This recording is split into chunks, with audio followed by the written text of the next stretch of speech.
lot's been happening. I've got my sweetheart back, so I'm thrilled. And she's brought stuff. So we've got something from one of our audience, John, and we're going to have a look what he sent us. I wonder what it could be. It rattles a lot. It rattles a lot. Oh my goodness. Oh.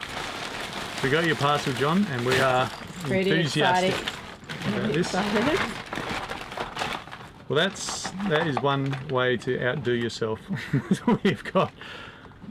They look good. That looks nice. I think we'll use this. I think we'll use this off the Continental Edge, actually, around about doggies. So don't expect us to still have this when we see you next time, John, because we're gonna test this on dogtooth tuna. Oh, geez, that looks like it. I could do the same thing to that. What is that? Oh. We can get little bait tuners with that. Bait tuners, yep. Oh, Pascale's in on the game. That looks like a laser pro, but it's not. It's not a laser pro. It looks like the old Rapala patterns. Oh, a laser pro. It is a laser pro, well recognised.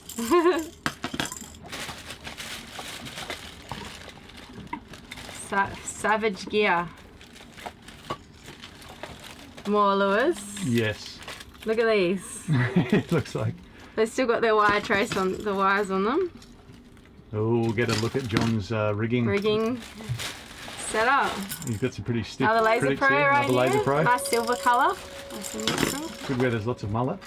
Okay, so that's pretty much it for free range sailing. We've decided to just give up and go and start a tackle store. Thanks, John. Thanks, John. We've got everything we need to start our new and promising business. Okay, today we're in Commercial Kitchen. We're with Raphy from Mackay Cafe on Thursday on.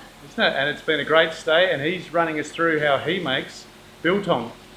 Raphy doesn't muck around. We're going to turn 6 kilos of topside into, well, I reckon it's probably the best biltong I've tasted. Raphy was just saying 6 kilos of meat. The last time that we made it all together was 2.5 kilos of dried product. So in terms of yacht provisions, that's a great way to pack a lot of meat into a small place, and it will last a long time. Well, with me and Pascale, with Pascale and I, it's not going to last. You know that. If you watched any of our episodes, it's just going to evaporate. But I really recommend not eating a kilo of biltong in one sitting. You'll only do it once. But anyway, let's hook into it. So what we're going to do, this is for a 6 kilo mix. We find that this works well with our containers and also our biltong box, which we'll show you later on. Special box for drying out the meat. Drying out the meat. We're going to mix some of the dry ingredients together. So some cracked pepper, some whole coriander seeds, and chilli. Chilli will be to taste, depending on how you like it. They said amount goes into that bad boy. Right, so we're going to put the spices in. First up, it's 100 grams of coriander seeds. Cracked pepper. How much? Black cracked pepper. It was 50 grams. 50 grams. 50 grams. Alright, we'll put 20 grams of chilli in, eh? Sure. Yeah. What we're going to do is we're going to blitz this in. I use a Ninja. Food processor. Food processor, whatever you got, mortar and pestle. Yep. Yep. On the boat, we've got like a little coffee grinder, don't we? Spice grinder. So. Yep. 2 pieces of paper and a rolling. Oh, that's true, yeah. Bottle of wine. So now we've done the spices, now we're going to mix the salt and sugar. We've just put in 450 grams of brown sugar for this recipe, and now I'm going to add the salt. Yep, so we're putting 150 grams of salt in. Nearly there. The joys of a commercial kitchen. 15 grams of bicarb soda. Just blends it up nicely. So it's all, churned up. What's the shit, 150 ml. 150 of white vinegar, our friend. Cutting the meat, we can cut big slabs of it, like this. Some people do it like that. And they dry it in a big whole lot, like that? Then they dry it like that. So yep. They'll marinate it, finish off the recipe, and they will put it in their Biltong Box like that. I don't really like that. It just takes a long time to cure. It's you could get mold on it and stuff like that. I like to have nice thin strips ready, just so you can rip it off. Yep. So what do you reckon, about 1/4 inch? Yeah, man. About 6 mil? Yeah, 6.5 mil is what I do. Right, cool. Now, with the grain or against the grain, so we've got the beef here. We cut it here, as you can see the grains are running this way. If we cut it against the grain, when it hangs in the box, it's going to split. Yes. And it will stretch out. Aesthetically, it doesn't look as good. But then you've got pull apart jerky. So it's up to what you want. I like to cut with the grain, my jerky, or biltong. So it holds together better. Holds together. Yeah, gotcha. Very nice. All right, so these are some pretty big strips. Yep. But they'll shrink a little, won't they, Rafi? They sure do. Yeah.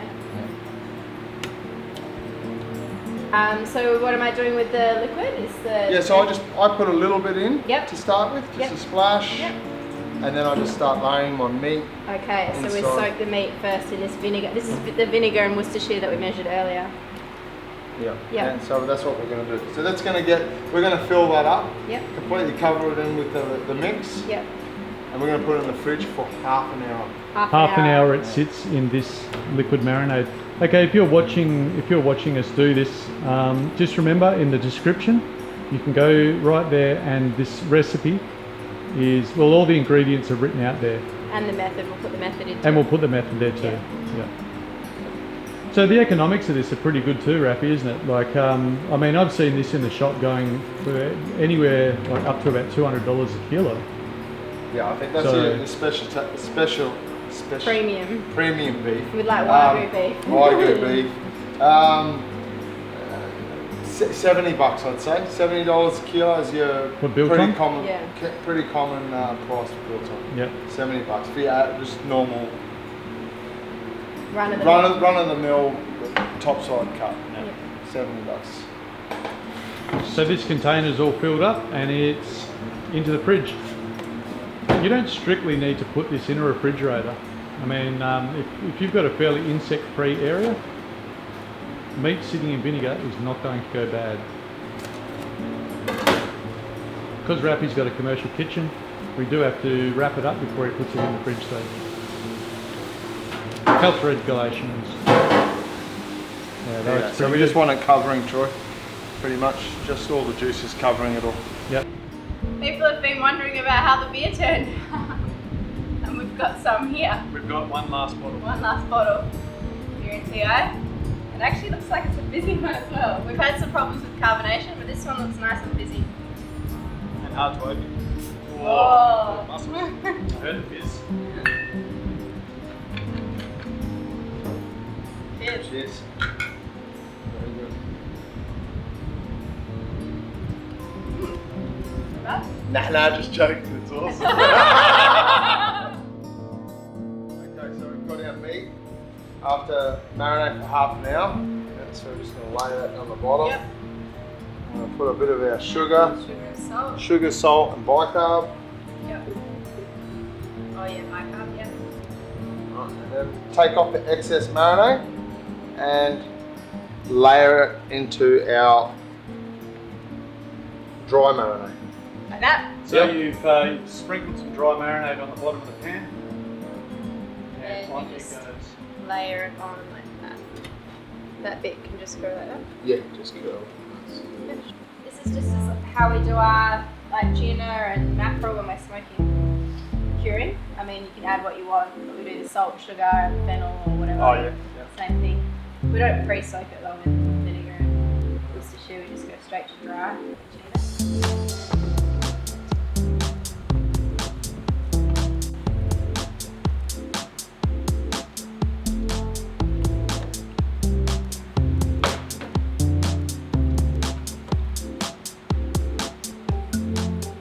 Now that marinade that we've kept, that Pascale's pulled off the meat before we put it into this, we're going to keep that. After 3 hours of this being in the fridge, I mean you could even leave it on a bench if you're in a cooler area. It's a rough time. you've got 6 hours, you've got something, you're away from the boat or caravan or whatever you're doing, home, yeah, it can be 6-7 hours, it doesn't really matter. I left it there for 12 hours once, just to see what would happen. It was fine. Yeah. What we're going to do is, with this meat, then we're going to rinse it in our leftover juice. We're going to rinse it and then we're going to pat it dry and get it ready to put into the Biltong box. Yeah.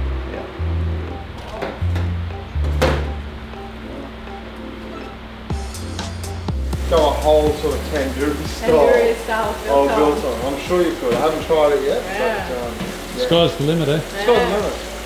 That's it. Just changing your vinegars to whatever you want. Red wine vinegar, apple cider vinegar. Pascale said balsamic vinegar. Maybe.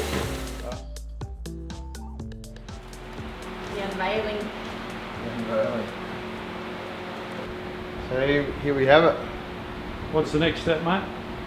Okay, so now we're just going to rinse it off in our marinade that we kept. Get most of the water off, then we're going to pat it dry. Some towels and whatnot.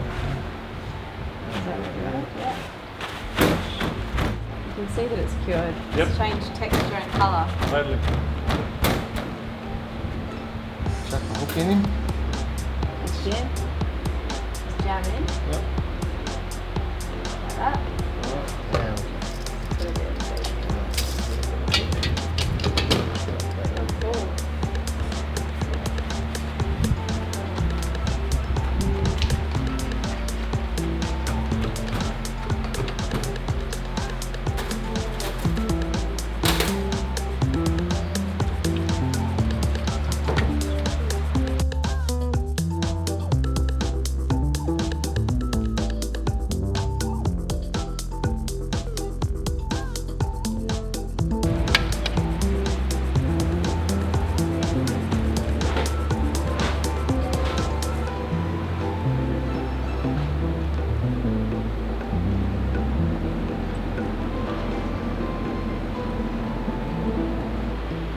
Thanks for showing us this.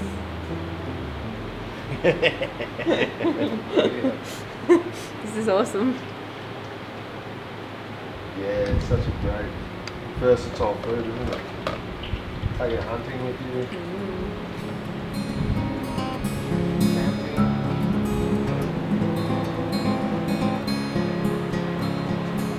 Oh, so this is our Biltong box. Just whip this one up. I had a look on the internet. It's all different ones. You could do them with your plastic storage boxes. They've got those running, just drilling holes in the side and running dowels through it. They're just hanging little strips of meat. Yep. So what I've done here, because we're in a humid climate, I put 2 70-watt globes in the bottom of this, and I'm hoping this is going to dry out the air, because I've put a fan in the top that's going to suck the air out, and it's going to the globes are going to heat up a little compartment in the bottom and pull. The theory is to pull the hot air, the dry air, up through the meat and out through the top. So I just put some holes in a bit of ply. Ideally, I think a piece of alley stainless would be awesome. Punched out, and then we just got our dowels. We put these in.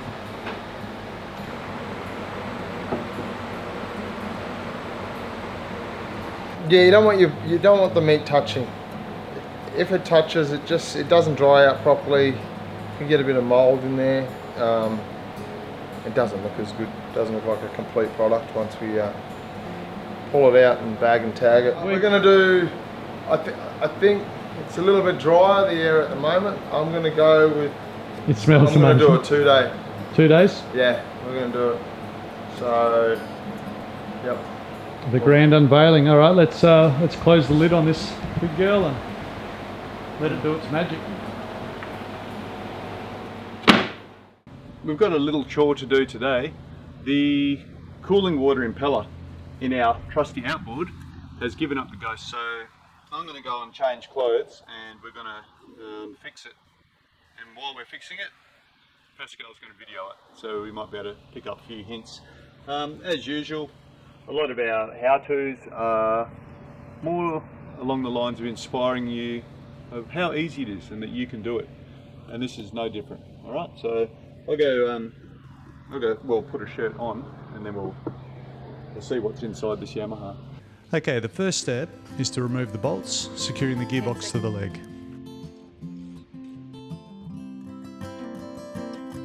Next, we're going to remove the rubber cover over the gear selector linkage. As soon as the cover is removed, you see a bolt securing the rod from the gearbox into a linkage. That's what we're loosening, and just by a few turns. This outboard is either in gear or in neutral. There's no reverse, but if there was, it would just mean 3 positions instead of 2, with neutral being in the middle. Just a few turns and we can see if it's loose by testing the selector.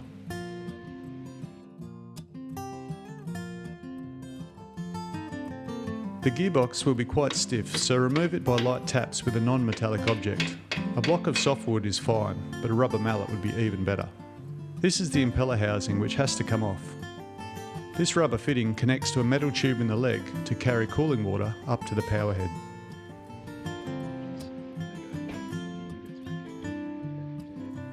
Connect a hose to that metal tube and ensure water runs through the engine block and out the telltale.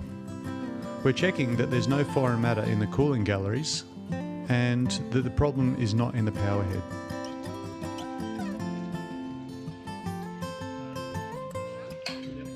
The drive shaft is likely to have corrosion on it, so clean it up with some wet and dry abrasive paper before removing the impeller housing.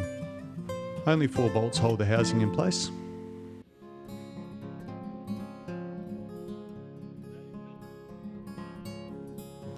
Slide it off to reveal the impeller. And here's our cooling problem.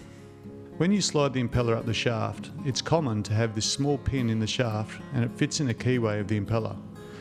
Be careful it doesn't fall out and become lost. So that's the impeller that we just pulled out, okay? And this is the impeller that we're putting back in. Can you spot the difference? Right. So these little rubberized fins are what drives the water up through the tube, through the cooling system. When you don't have little rubberized fins, there's nothing driving the water up through the cooling system and you cook your engine. So we don't want that, so we're going to put this in. The next part to remove once the key pin is safely stowed is this steel plate. There's a good chance there will be impeller fragments and debris under this. Take note which way the plate comes off. The upper side has rounded edges and the underside is still quite sharp from being stamped. Pick through and remove any pieces. Make an effort to get everything so your new impeller doesn't drive a fragment up into the cooling galleries of the engine after we've made our repair.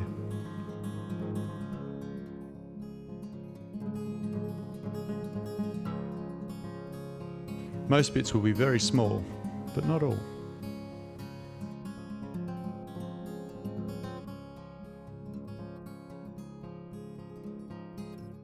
Next, check the rotation of the shaft to drive your propeller clockwise. This is important for later when we reinstall the impeller housing. Clean away any corrosion from mating surfaces that may prevent a close fit when we reassemble it, and ensure that the metal plate is smooth and clean.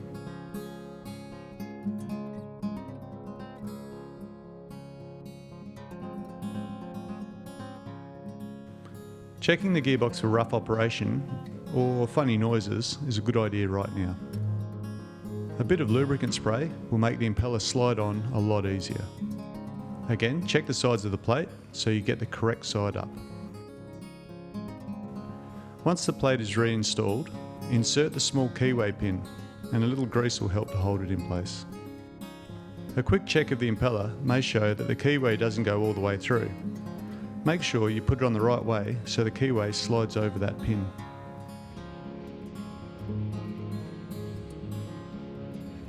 Spinning the shaft sets the bend of the impeller vane in the right direction right from the get-go. That's why we tested it to see the correct way to spin it previously. It's got an O-ring there, an O-ring seal. Just make sure that's clean.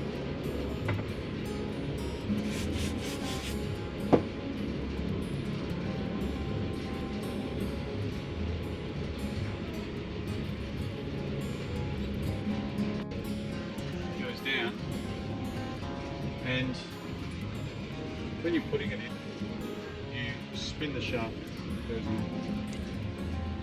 see? Yeah.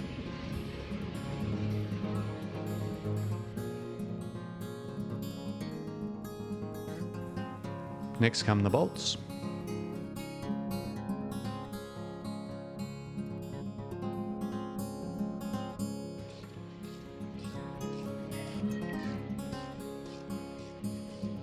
So tighten the bolts in a diagonal X pattern first, then nip up each one sequentially to finish it off.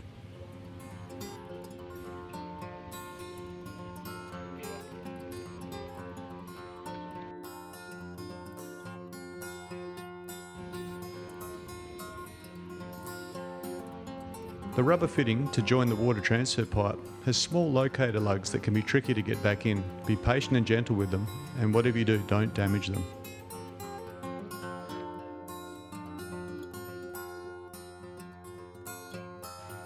Some general purpose grease should go on the splines at the top of the drive shaft so that it slides smoothly into the flywheel. But make sure there's none on the tip, otherwise you'll have hydraulic resistance trying to put the shaft into the flywheel socket.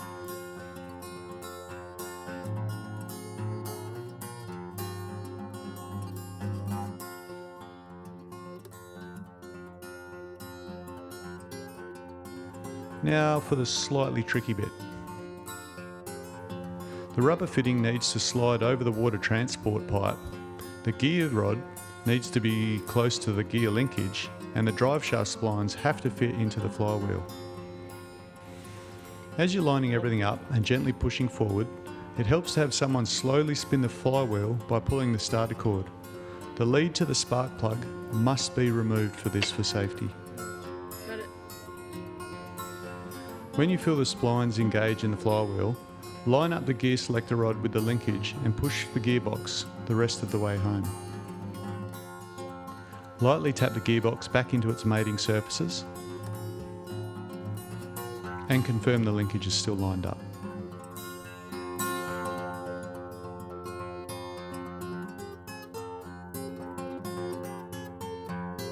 Whether you tighten the linkage in neutral or in gear, make sure the selector and the gearbox are in the same position. Tighten the securing bolts. Put the water intake of the outboard below the water, however you can manage it. And now fire up and confirm that it's a nice strong stream of water coming out of the telltale. Simple. Pretty good. Oh, it's never been like that.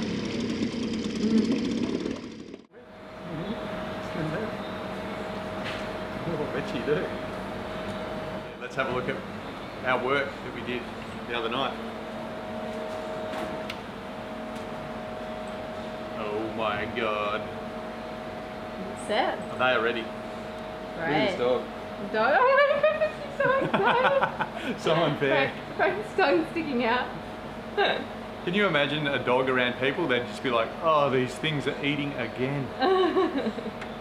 Oh, look what we got here. So that is, look at that, it's hard. Yeah. Goes the pinch test. It's Yeah. fine.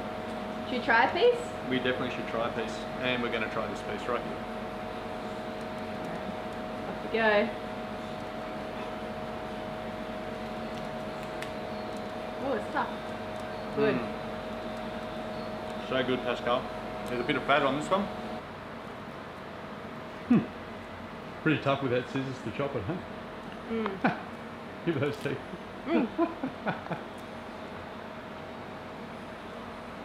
How's the taste? It's really yummy. It's good, huh? Really yummy.